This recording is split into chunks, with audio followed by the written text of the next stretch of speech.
Hello दोस्तों, IT academy 247 के YouTube channel में आप सभी का स्वागत है। आज हम लोग बात करेंगे वैसे प्रश्नों की जो कि टेक्निकल सब्जेक्ट से रिलेटेड है, यानी कि आईटीआई में जितने भी ट्रेड पढ़ाए जाते हैं उसमें जो टेक्निकल पोर्शन होता है, जो टेक्निकल जो पढ़ाई जाती है, विभिन्न ट्रेडों की पढ़ाई होती है, वहाँ पे उस सारे ट्रेड से जो क्वेश्चंस बन सकते हैं उसकी हम लोग बात करेंगे।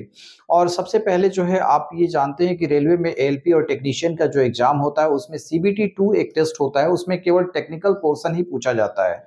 इसके अलावा अभी झारखंड ट्रेनिंग ऑफिसर्स की एग्जाम होने वाली है, नवंबर में ही आपका डेट आया हुआ है, तो उससे रिलेटेड भी प्रश्नों को हम लोग करेंगे और इसी तरह के प्रश्न आपको परीक्षाओं में पूछे जाएंगे। अभी बिहार में भी इंस्ट्रक्टर का एग्जाम हो रहे हैं, तो वहां पे भी इसी तरीके के प्रश्न आपके पूछे गए हैं। तो बिल्कुल इस सेशन में बने रहें। और इसी तरीके से डीआरडीओ का भी जो एग्जाम होता है, या फिर आरडीएसओ का एग्जाम होता है, या सेल वेल का एग्जाम होता है, वहां पे भी टेक्निकल पोर्शन जो पूछा जाता है उन सारे को हम लोग इस सेशन में करने वाले हैं। तो चलिए शुरुआत करते हैं आज के सेशन की। ये सीबीटी एग्जाम्स जो भी है उसके लिए, आईटीआई में जो सीबीटी एग्जाम जो होते हैं उसके लिए भी इक्वली इंपॉर्टेंट है। तो चलिए आज की शुरुआत करते हैं हम प्रश्न से। और ये पहला प्रश्न है, चलिए यहाँ से हम लोग देखते हैं पहला प्रश्न क्या कह रहा है। पहला प्रश्न कह रहा है कि which one is the personal safety. Personal safety कौन सा है, व्यक्तिगत सुरक्षा कौन सी है। ये चार ऑप्शंस दिया हुआ है, इसमें आपको बताना है कि पर्सनल सेफ्टी कौन है। तो इसमें बढ़ने से पहले आपको जानने का जरूरत है कि सेफ्टी कितने तरह का होता है। तो सेफ्टी जो होता है वो तीन तरह का होता है। सेफ्टी यानी सुरक्षा जो होती है वो तीन तरह की होती है। पहला पर्सनल सेफ्टी, पर्सनल सेफ्टी। दूसरा मशीन की सेफ्टी, है ना, मशीन की सेफ्टी। और तीसरा होता है जनरल सेफ्टी। जनरल सेफ्टी का मतलब हो गया सामान्य सुरक्षा, सामान्य सुरक्षा, है ना, सामान्य सुरक्षा। मशीन की सुरक्षा, मशीन सेफ्टी में क्या आ जाएगा, मशीन की सुरक्षा। और पर्सनल सेफ्टी में आ जाएगा व्यक्तिगत सुरक्षा। ठीक है, तो व्यक्तिगत सुरक्षा जो है वो आ जाएगा। तो ये पूछ क्या रहा है, तीन तरह की सुरक्षा की हम बात करते हैं। पहला पर्सनल सेफ्टी की बात करते हैं, दूसरा मशीन सेफ्टी की बात करते हैं, और तीसरा जनरल सेफ्टी की बात करते हैं। तो यहाँ पे जो दिया हुआ है ये पर्सनल सेफ्टी से रिलेटेड है, यानी कि व्यक्तिगत सुरक्षा का मामला है। और ये चार ऑप्शंस दिया हुआ है। तो पहले ऑप्शंस को हम लोग देखते हैं। Keep the machine clean, machine को साफ रखना। मशीन को साफ रखना ये क्या है, एक तरीके की मशीन की सेफ्टी है। ये क्या है, मशीन की सेफ्टी है, यानी एमएस जब लिखेंगे इसका मतलब मशीन की सेफ्टी से रिलेटेड है। दूसरा कंसंट्रेट योर वर्क, अपने काम पर ध्यान दे, तो ये सेल्फ सेफ्टी में आता है, अपनी सुरक्षा यानी व्यक्तिगत सुरक्षा जिसको कहते हैं, या पर्सनल सेफ्टी में आता है। तो यही option B is the right answer. ठीक है, अब बाकी ऑप्शन पे भी थोड़ा बात कर ले, फिर इसके बाद अगले प्रश्न पे चलेंगे। Keep the gangway and the floor cleans, gangway और फर्श को साफ रखना। तो जैसे ही आप काम करते हैं वर्कशॉप में, तो आपको क्या होता है, गैंगवे होता है, और फर्श के ऊपर कुछ मटेरियल, एक्स्ट्रा मटेरियल, जो वेस्टेज मटेरियल है वो गिरा हुआ रहता है, तो उसको साफ करना होता है। तो ये आपका आता है जनरल सेफ्टी में आता है। किस में आता है, जनरल सेफ्टी में आता है। इसके अलावा जो ये कह रहा है keep the tools eight there proper places, tools को उसके उचित स्थान पर रखना, तो ये भी जो है एक तरीके से जनरल सेफ्टी का पार्ट है। तो यहाँ पे हमने ऑप्शन पे भी बात कर ली, और बाकी सारी जो है कितने तरह की सेफ्टी होती है उस पे भी हम लोग बात कर ली। ओके, चलिए अब अगले प्रश्न पे चलते हैं, और अगला प्रश्न जरा देखते हैं कि क्या है। ठीक है, नेक्स्ट प्रश्न, अगला प्रश्न है कि नेम द मैंडेटरी सिंबल्स, इन अनिवार्य प्रतीक का नाम क्या है।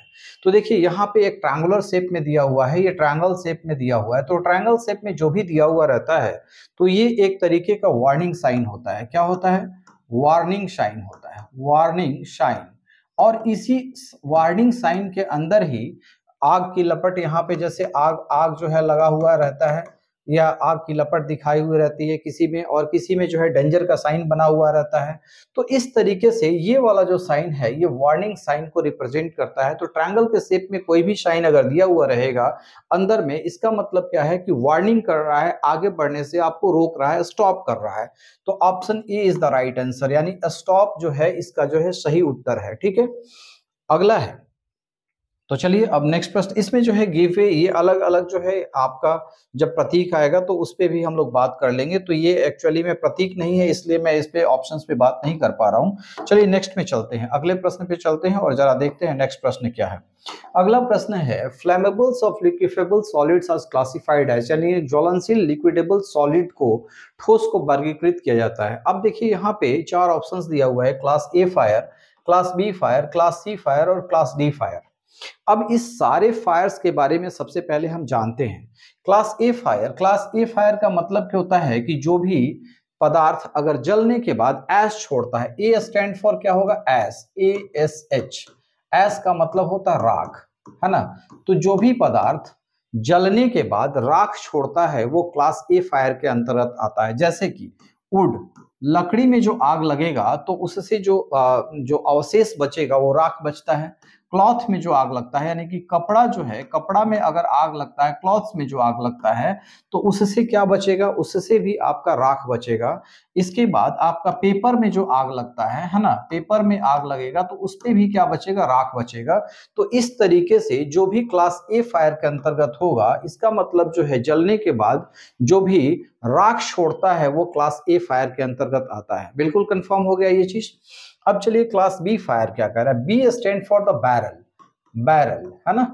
अब ये बैरल क्या है, बैरल जैसे किसी भी लिक्विड को जब ढोते हैं, जैसे मान लीजिए कि लिक्विड को एक स्थान से दूसरे स्थान पे लेके जाते हैं, जब टैंकर, आपने देखा होगा कि बड़ा बड़ा जो है पेट्रोलियम पदार्थ को जब ले जाया जाता है, यानी कि डीजल और पेट्रोल को जब ट्रांसपोर्ट किया जाता है एक जगह से दूसरे जगह पे, तो उसमें क्या होता है, बड़ा बड़ा जो है कंटेनर होता है और उस बैरल में वो लिक्विड भरा हुआ रहता है। तो बी स्टैंड फॉर बैरल, यानी कि जो क्लास बी फायर के अंतर्गत जो आएगा वो क्या आएगा, लिक्विड वाला चीज आएगा। यानी कि हो सकता है पेट्रोल आए, डीजल आए, है ना। तो पेट्रोल में अगर आग लगता है या डीजल में आग लगता है, या फिर जो है इसी तरह का जो है और लिक्विड है, उसमें केरोसिन, ऑयल्स में अगर आग लगता है, केरोसिन ऑयल में अगर आग लगता है, तो इस तरह का जो आग होगा। फिर इसके बाद जो है और भी हो सकता है सॉल्वेंट जो है उसमें भी आग लगता है, सॉल्वेंट जो है उसमें भी आग लगता है। तो ये यानी कि लिक्विड फॉर्म में जो भी चीज होगा और जिसमें भी फायर लग सकता है, आग लग सकता है, वो क्लास बी फायर के अंतर्गत आता है। ओके, बिल्कुल कंफर्म हो गया। अब क्लास सी फायर के बारे में समझ ले जरा। अब क्लास सी फायर का मतलब क्या होता है, सी स्टैंड फॉर करंट, यानी सी जो है यहाँ पे किसको रिप्रेजेंट कर रहा है, करंट को रिप्रेजेंट कर रहा है। ओके, तो करंट का मतलब क्या होता है, करंट का मतलब होता है कि अगर जो है विद्युत से आग कोई लगती है, तो विद्युत से कोई आग लगता है, अगर आग लगता है तो उसको हम क्लास सी फायर के अंतर्गत रखते हैं। जैसे कि किसी वायरिंग में अगर आग लगता है, ठीक है, वायरिंग में अगर आग लगता है शॉर्ट सर्किट की वजह से, या फिर जो है कोई आपका घर में जो है वहाँ बहुत सारा इलेक्ट्रिक इक्विपमेंट्स है, उसमें अगर आग लगता है, इलेक्ट्रिक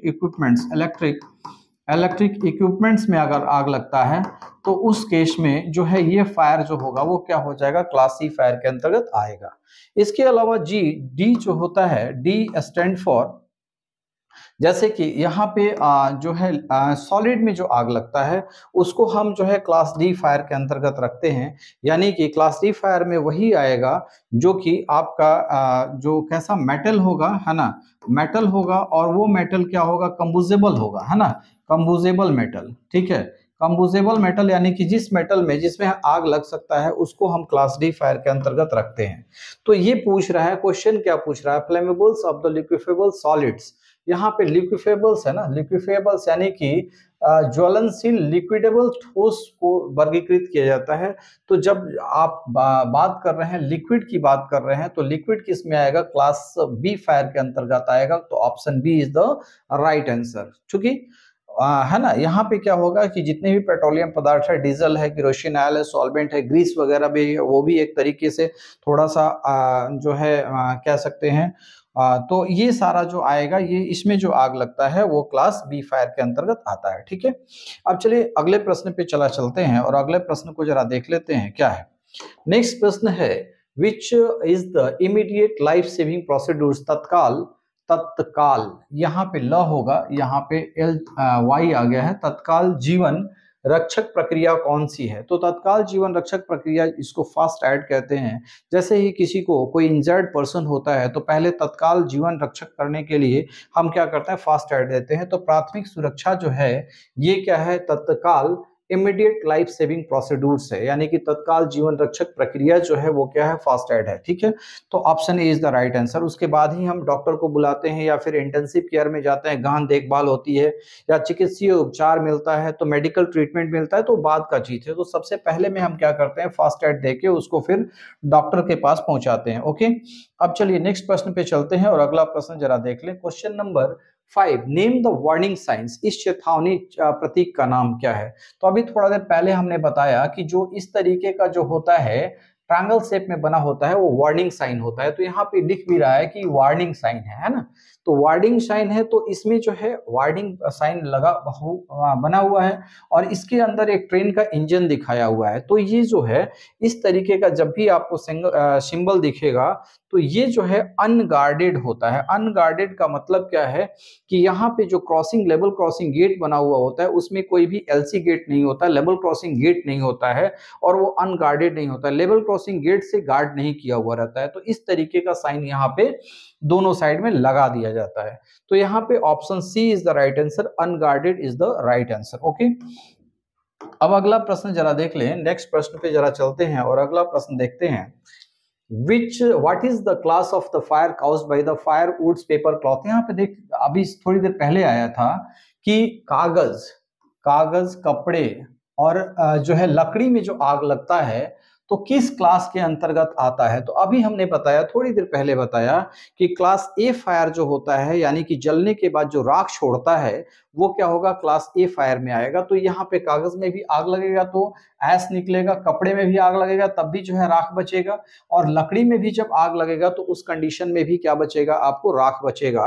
तो ये क्लास ए फायर का एग्जाम्पल है। तो option A is the right answer. यहाँ पे ऑप्शन ए जो है वो सही उत्तर होगा। यहाँ पे बी सी दिया हुआ है, ये थोड़ा गड़बड़ है, टाइपिंग मिस्टेक है। तो बाकी जो है आप देख रहे हैं class A is the right answer. Okay, अब चलिए नेक्स्ट प्रश्न की तरफ चलें और अगला प्रश्न जरा देख लेते हैं। अगला प्रश्न, ठीक है, अब ये कह रहा है कि कार्बन टेट्राक्लोराइड और ब्रोमोक्लोरो डाइफ्लोरोमीथेन्स यानी कि BFC और CCl4, कार्बन टेट्राक्लोराइड को हम क्या कहते हैं, CCl4 भी कहते हैं। CCl4 कार्बन टेट्राक्लोराइड का सूत्र जो होता है वो CCl4 होता है। C स्टैंड फॉर कार्बन और Cl स्टैंड फॉर क्लोरीन। तो कार्बन टेट्राक्लोराइड अगर है तो CCl4 उसका जो है क्या होगा, वो सूत्र हो जाता है। ठीक है, तो कार्बन टेट्राक्लोराइड और BCF यानी कि ब्रोमोक्लोरो डाइमिथेन्स जो है क्लोरो डाइमिथेन्स जो है ये से भरा हुआ अग्निशामक यंत्र कौन सा है। तो अग्निशामक यंत्र का उपयोग क्या होता है, तो अग्निशामक यंत्र का उपयोग जो है आग बुझाने में किया जाता है। तो बहुत सा तरह का अग्निशामक यंत्र होता है। तो यहाँ पे जो अग्निशामक यंत्र है उसमें जो है CCl4 कार्बन टेट्राक्लोराइड भरा हुआ रहता है और BCF भरा हुआ रहता है। तो ये किस तरह का जो है एक्सटिंग्विशर है ये पूछ रहा है, अग्निशामक यंत्र है ये पूछ रहा है। तो इसको हम हैलोन एक्सटिंग्विशर कहते हैं। तो option B is the right answer, इसको आपको याद ही करना पड़ेगा। यानी कि हैलोन एक्सटिंग्विशर्स में दो चीजें होती है, कार्बन टेट्राक्लोराइड CCl4 होता है और उसके साथ BCF होता है ना। तो इस बात को याद रखिएगा, CCl4 और BCF जिसमें भी मिलेगा वो क्या होगा, हैलोन एक्सटिंग्विशर होगा। और हैलोन एक्सटिंग्विशर का जो कलर होता है वो येलो कलर का होता है ना, येलो कलर होता है।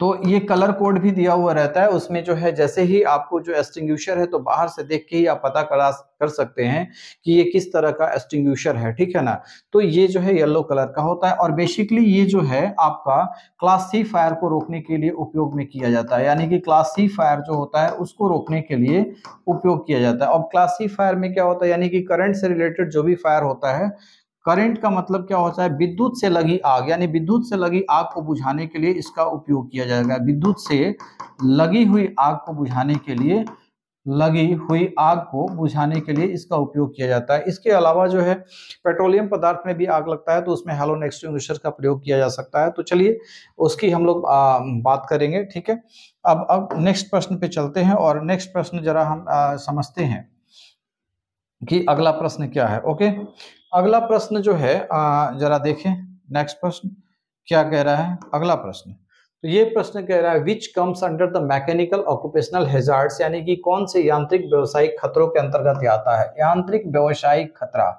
तो यहाँ पे देखिए एक एक प्रश्न पे आपको थोड़ा सा कंसंट्रेट करने का जरूरत है। कह रहा है कि मैकेनिकल जो है ऑक्यूपेशनल हैजार्ड यानी कि यांत्रिक व्यावसायिक खतरों के अंतर्गत कौन आता है। तो क्या शोर आता है क्या, मैकेनिकल का मतलब होता है कि कुछ जो है चीजें मूविंग होगी। ठीक है, तो यहाँ पे जो है अनगार्डेड मशीन यहाँ पे दिख रहा है, टॉक्सिक भी नहीं हो सकता है ना, अनस्किल्ड यानी कि अकुशल ये भी नहीं हो सकता है, और ये टॉक्सिक है, और इसके बाद शोर जो है नॉइज भी नहीं हो सकता है। ठीक है। तो यहाँ पे option D is the right answer, यानी कि अनगार्डेड मशीन जो होता है वो राइट आंसर है। अनगार्डेड मशीन्स का मतलब क्या है कि वैसे मशीन जैसे कि कोई मूविंग पार्ट्स है तो उसके ऊपर जो है गार्ड नहीं लगा हुआ रहता है, तो उस वो जो है किस तरीके का, एक तरीके का आपको क्या करता है, खतरा पैदा करता है। और वो कैसा खतरा होता है, यांत्रिक व्यवसायिक खतरा होता है। ठीक है, तो चलिए इसमें जो है अनगार्डेड मशीनरी आएगी। अगला प्रश्न जरा हम लोग देख लेते हैं। नेक्स्ट प्रश्न, अगला प्रश्न है, कह रहा है कि how to stop the bleeding of the injured person, घायल व्यक्ति के रक्तस्राव को कैसे रोका जाता है। तो मान लीजिए कोई भी व्यक्ति घायल हो गया है और उसका जो है खून बह रहा है, और खून बहने के लिए रोकने के लिए क्या होना चाहिए। तो सबसे पहले हमारे पास कोई भी फर्स्ट एड भी नहीं होता है, ना किसी तरह का टिंक्चर होता है, तो बाकी चीजें नहीं होती है। तो सबसे पहले आपकी बॉडी होती है और उसके साथ ही आपको वो चीज रोकना होता है। तो सबसे पहले आप क्या करते हैं कि जिस जगह पे आपका रक्तस्राव होता है वहां पे हाथ से या अंगूठे से आपको प्रेशर करके उस चीज को बंद कर दिया जाता है। ठीक है, तो घाव पे apply the pressures over the wound, यानी घाव पर जो है दबाव देकर उसको बंद किया जा सकता है। किसको, रक्तस्राव को रोका जा सकता है। ठीक है ना, तो option D is the right answer. Okay, अब चलिए अगला प्रश्न जरा देख लेते हैं और अगला प्रश्न की बात करते हैं। What is the name of the sign, इस चिन्ह का नाम क्या है। इस तरीके के प्रश्न आपको हमेशा एग्जाम में मिलेंगे आपको, है ना। ये जो वार्निंग साइन है ये भी एक तरीके का वार्निंग साइन है, और इसमें क्या है, एक पेडेस्ट्रियन यानी कि पैदल यात्री चल रहा है, और ये इसको हम जेब्रा क्रॉसिंग भी कहते हैं। ये क्रॉसिंग है, जेब्रा क्रॉसिंग दिया हुआ है, यानी कि ये जो है एक इसके ट्रायंगल के अंतर्गत है, इसका मतलब है एक तरीके का वार्निंग साइन है। इसके बाद जो है ये जो है जेब्रा क्रॉसिंग बना हुआ है, और ये आदमी जो है पैदल चल रहा है यानी पेडेस्ट्रियन है। तो इसका मतलब ये जो होगा option D is the right answer, pedestrian crossing को दिखाया गया है। ओके, ठीक है। अब अगले प्रश्न पे चलते हैं। क्वेश्चन नंबर 11, क्वेश्चन नंबर 11 को देखते हैं। क्या है, what are the 3 factor causes fire, आग लगने के 3 कारक कौन कौन से होंगे। तो आग लगता है किसकी वजह से लगता है। तो आग के लिए पहला क्या होगा कि एक फ्यूल होना चाहिए, है ना, फ्यूल होना चाहिए, हीट होना चाहिए, यानी कि जलने के बाद क्या करता है, हीट पैदा करता है, और फिर ऑक्सीजन वगैरह होना चाहिए, है ना। तो यहाँ पे जो है fuel, heat and oxygen is the right answer. अगले में देख लीजिए, कहीं पे भी कुछ उस तरह का नहीं मिलेगा, यानी ईंधन होना चाहिए किसी भी चीज को जलने के लिए, उष्मा होनी चाहिए यानी कि जलने के बाद उष्मा पैदा होता है, और ऑक्सीजन होना चाहिए। ये सारी चीजें आपको होनी चाहिए किसकी, आग लगने के लिए। अब देखिए यहाँ पे नाइट्रोजन दिया हुआ है, तो नाइट्रोजन तो आवश्यक नहीं है, तो यहाँ पे गलत हो गया। यहाँ भी नाइट्रोजन दिया है तो ये भी गलत हो गया। कार्बन डाइऑक्साइड दिया है तो ये भी गलत हो गया, यानी option A is the right answer. Okay, चलिए नेक्स्ट प्रश्न को जरा देख लें। क्वेश्चन नंबर 12, क्वेश्चन नंबर 12 क्या कह रहा है, what is the period referred as the golden hours, golden hours की अवधि को क्या कहा जाता है। तो गोल्डन आवर्स जो होता है ना, इनिशियल में जो है पहला कोई भी घटना घटता है तो घटना घटने का जो पहला 30 मिनट होता है, घटना घटने का जो पहला 30 मिनट होता है वो क्या होता है, गोल्डन आवर कहलाता है। यानी कि उसमें जो है व्यक्ति की जो लाइफ को जो है सेव किया जा सकता है ना, 100% सेव किया जा सकता है। 100% तो नहीं कह सकते हैं, बट मतलब मैक्सिमम चांस होता है कि, ऑप्टिमम चांस होता है कि अगर 30 मिनट के अंदर आप किसी डॉक्टर के पास चले गए, और उस डॉक्टर के पास चले गए जहां आप उसका इलाज हो सकता है, तो बचने का चांसेस मैक्सिमम हो जाता है। तो उसी को हम गोल्डन आवर्स कहते हैं। तो first 30 minutes after the incidents, कोई भी घटना घटने का पहला जो 30 मिनट का समय होता है वो ही गोल्डन आवर्स कहलाता है। ओके, चलिए अगला कोई देखने का जरूरत नहीं है ना, आगे जो है कोई ऑप्शन आपको देखने की आवश्यकता नहीं है। अब अगले प्रश्न पे जरा चल लें।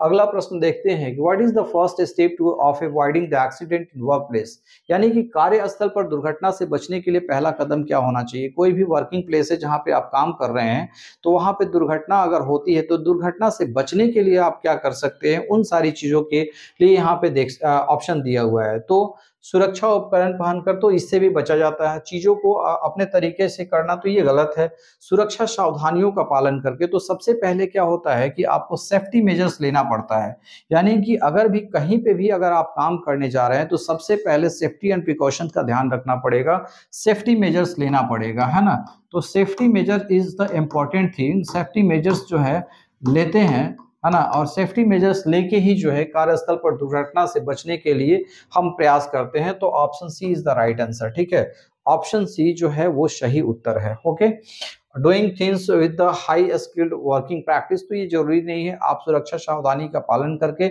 सबसे पहले जो है अवॉइड कर सकते हैं एक्सीडेंट को, और यही पहला स्टेप है। ओके, तो option C is the right answer. Okay, चलिए नेक्स्ट प्रश्न, क्वेश्चन नंबर 13 को देखते हैं। 14, क्वेश्चन नंबर 14 कह रहा है एक फिगर दिया हुआ है, इसमें पूछ रहा है कि यह प्रतीक क्या है ना, ये सिंबल जो दिखाया गया इसका क्या है। तो ये जो सिंबल दिया हुआ है यहाँ पे जो है स्टॉप साइन का सिंबल हमने दिखाया, वो ट्रायंगुलर शेप में रहता है, वार्निंग साइन होता है तो वो तो होगा नहीं। पेडेस्ट्रियन का भी हमने दिखा दिया। इसके बाद ओवरटेकिंग प्रोविजंस का जो साइन होता है इस तरीके का होता है, यानी कि एक ऐसा सर्कल बना हुआ रहता है और उसमें एक यहाँ पे एरो, बड़ा वाला एरो रहता है और एक इसमें छोटा वाला एरो रहता है। तो इसमें जो है छोटा बड़ा और इसके बाद जो है एक सर्कल बना के बीच में ऐसे क्रॉस किया हुआ रहता है, तो इसको हम कहते हैं ओवरटेकिंग प्रोविजन, ये वाला इसका है। ठीक है, इसके बाद पेडेस्ट्रियन क्रॉसिंग्स को भी हमने देख ही लिया। गिव वे रास्ता ये नहीं मिला था, यानी कि option B is the right answer, क्योंकि स्टॉप तो हमने पहले पढ़ लिया था। तो इस केस में option B is the right answer, यानी कि ये जो इस तरह का शेप दिया हुआ है, कितना है 1 2 3 4 5 6 7 8 ऑक्टागन शेप में जो दिया हुआ है, तो इस तरह का ऑक्टागन शेप में अगर दिया हुआ रहेगा तो इसका मतलब होता है गिव वे, है ना, यानी कि रास्ता दें, है ना, उसका ये सिंबल है और उसको ये रिप्रेजेंट करता है। ओके, प्रोविजंस वाले का भी सिंबल हमने बता दिया कि वो क्या होता है। अब अगले प्रश्न पे जरा चले।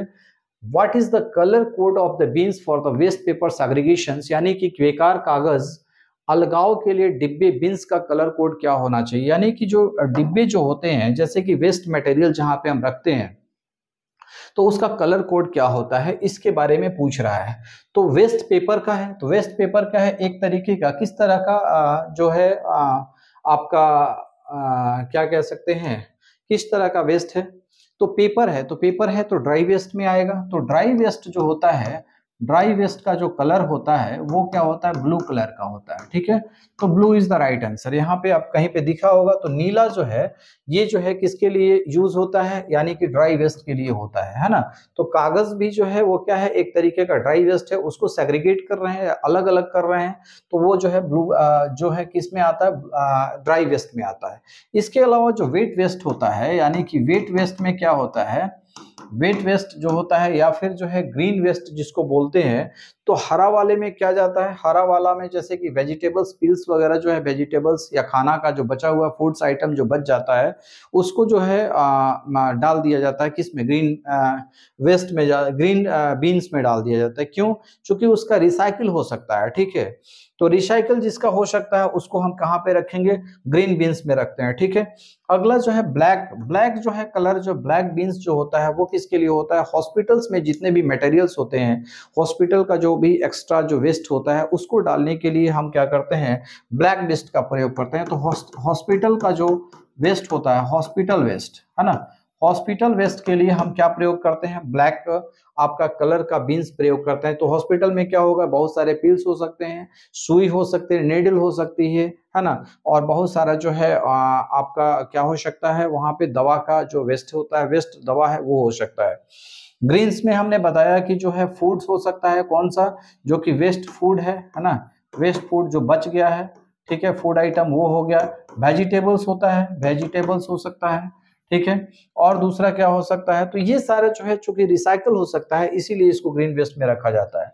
ठीक है, अब रेड वेस्ट में क्या आता है, रेड वेस्ट में लैंडफिल आता है ना, लैंडफिल, जैसे लैंडफिल में क्या आता है, क्रॉकरी का सामान हो गया या फिर जो है वैसा सामान जो कि क्रॉकरी का सामान हो गया, या कोई बर्तन टूटा हुआ है तो बर्तन चीनी मिट्टी का जो है कुछ वो हो गया, तो वो सब जो है लैंडफिल्स में डाल देते हैं और वो रेड वेस्ट में आता है। ठीक है, तो रेड वेस्ट में वही सारी चीजें जो है रखी जा सकती है। इसके अलावा भी क्या हो सकता है, रेड वेस्ट में जो है, रेड बीन्स में जो है क्या क्या चीजें और हो सकती है, उसको जरा ये कीजिए। तो एक तो क्रॉकरी का सामान हो सकता है, या फिर जो घर का जो टूटा फूटा जो सामान हो सकता है, खाने पीने का जो, जैसे कि ट्रे वगैरह हो गया कुछ उस तरह का, चीनी मिट्टी का जो चीज है उसको हम जो फेंक देते हैं तो वो आपका जो है लैंडफिल्स में आ जाता है। इसके अलावा जो प्लास्टिक वेस्ट भी होता है उसको भी रेड वाले में डालते हैं। ठीक है, तो इस तरीके से हम लोगों ने यहाँ पे 15 क्वेश्चंस को किया। अब अगले सेशंस में हम लोग अगली बात करेंगे और फिर नेक्स्ट क्वेश्चंस को करेंगे। चलिए आज के लिए